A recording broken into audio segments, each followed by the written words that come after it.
Hello दोस्तों, कैसे हो आप सब। उम्मीद है सब अच्छे होंगे। आप सभी को प्यार भरा नमस्कार। स्वागत है आपका अपने यूट्यूब चैनल पॉइंट एजुकेटर पर। और हरियाणा विद्यालय शिक्षा बोर्ड ने ये जो हमारी एचटेट रिलेटेड सूचना है वो डाली है। कल शाम को रात को ही ये आंसर की अपलोड कर दी गई थी। साइट पर जाकर आप चेक करें।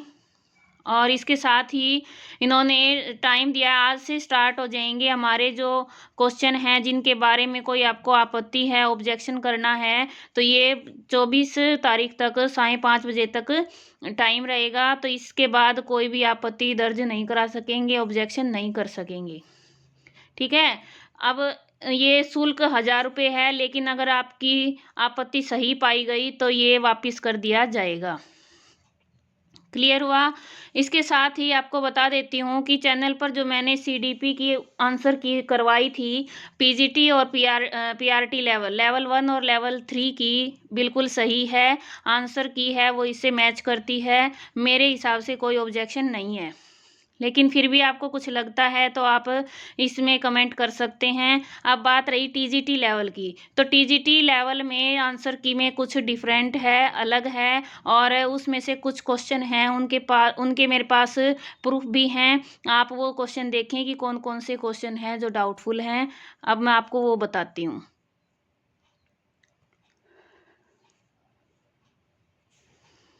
अब एक क्वेश्चन तो ये था कि जो पुबर्टी एज पूछ रखी थी ना, पुबर्टी स्टेज, तो इसमें ऑप्शन में आया है 11 से 16 वर्ष। तो कई बुक्स में 11 से 16 है, किसी में 10 से 12 भी है, किसी में 11 से 13 भी है।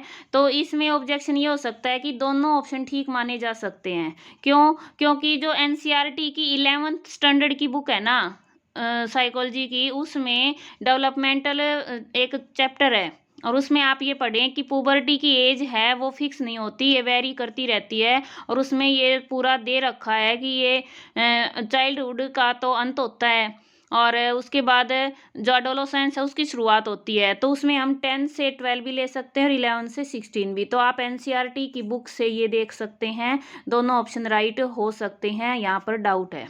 ठीक है। इसके बाद अगला क्वेश्चन है,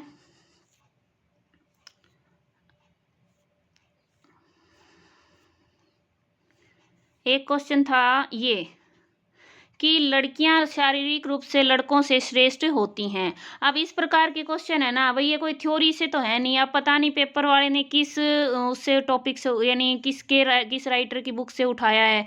तो लड़कियां शारीरिक रूप से, वैसे देखें तो जो फिजिशियन है चाहे उनसे पूछें, डॉक्टर सभी बताएंगे कि जो उत्तर बाल्यावस्था होती है बच्चे की, लड़कियां हैं वो एकदम से ग्रो करती हैं, उनकी हाइट भी ज़्यादा बढ़ती है लड़कों से, उनका वेट भी ज़्यादा हो जाता है, मोटी हो जाती, थोड़ी सी हेल्दी होती हैं।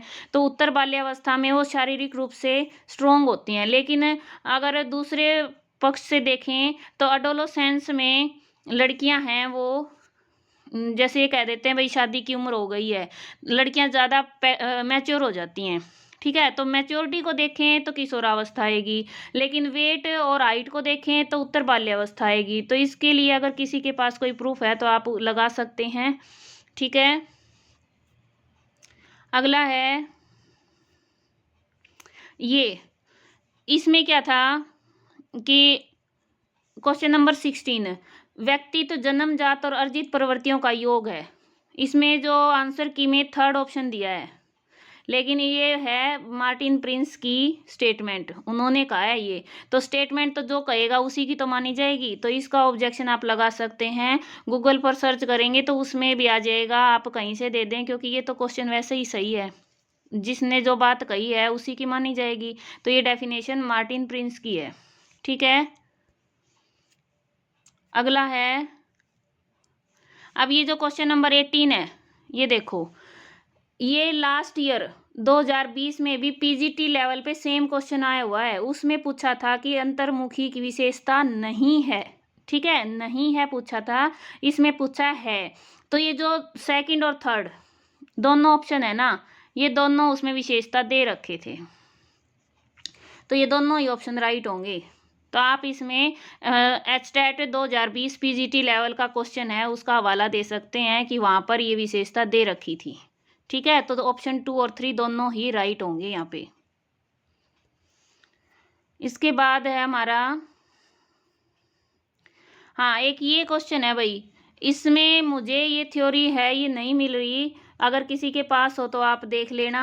इसमें डाउट है, मैंने आपको स्थगन बताया था और उन्होंने दिया है सेकंड ऑप्शन। तो भाई इसमें मुझे कंफर्म नहीं है क्योंकि मैंने ये थ्योरी नहीं पढ़ रखी। ठीक है, मैंने अपने कॉमन सेंस से ये क्वेश्चन सोल्व करके बताया था, लेकिन ये थ्योरी अगर किसी के पास है तो आप उसमें प्रूफ दे सकते हैं, क्योंकि बिना प्रूफ तो बोर्ड वाले भी नहीं मानेंगे, है ना। अब अगला है, निम्नलिखित में कौन सा, अब ये क्वेश्चन है सेंटीमेंट, ये भी कॉमन सेंस का क्वेश्चन था।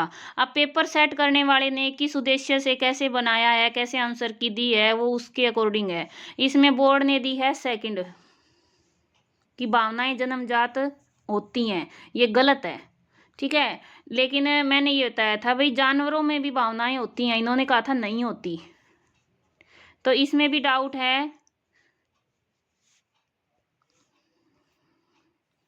और इसके बाद ये क्वेश्चन है, इसमें मैंने पहले ही बता दिया था कि इनकी जो हिंदी है ना, शारीरिक अशांति और शारीरिक अभिव्यक्ति, इन दोनों में कन्फ्यूजन है और उन्होंने इसको सही माना है। ठीक है, इसमें तो फिर कुछ गलत कह ही नहीं सकते, उनकी बस ये लैंग्वेज अलग दे दी है उन्होंने, डिस्टर्बेंस।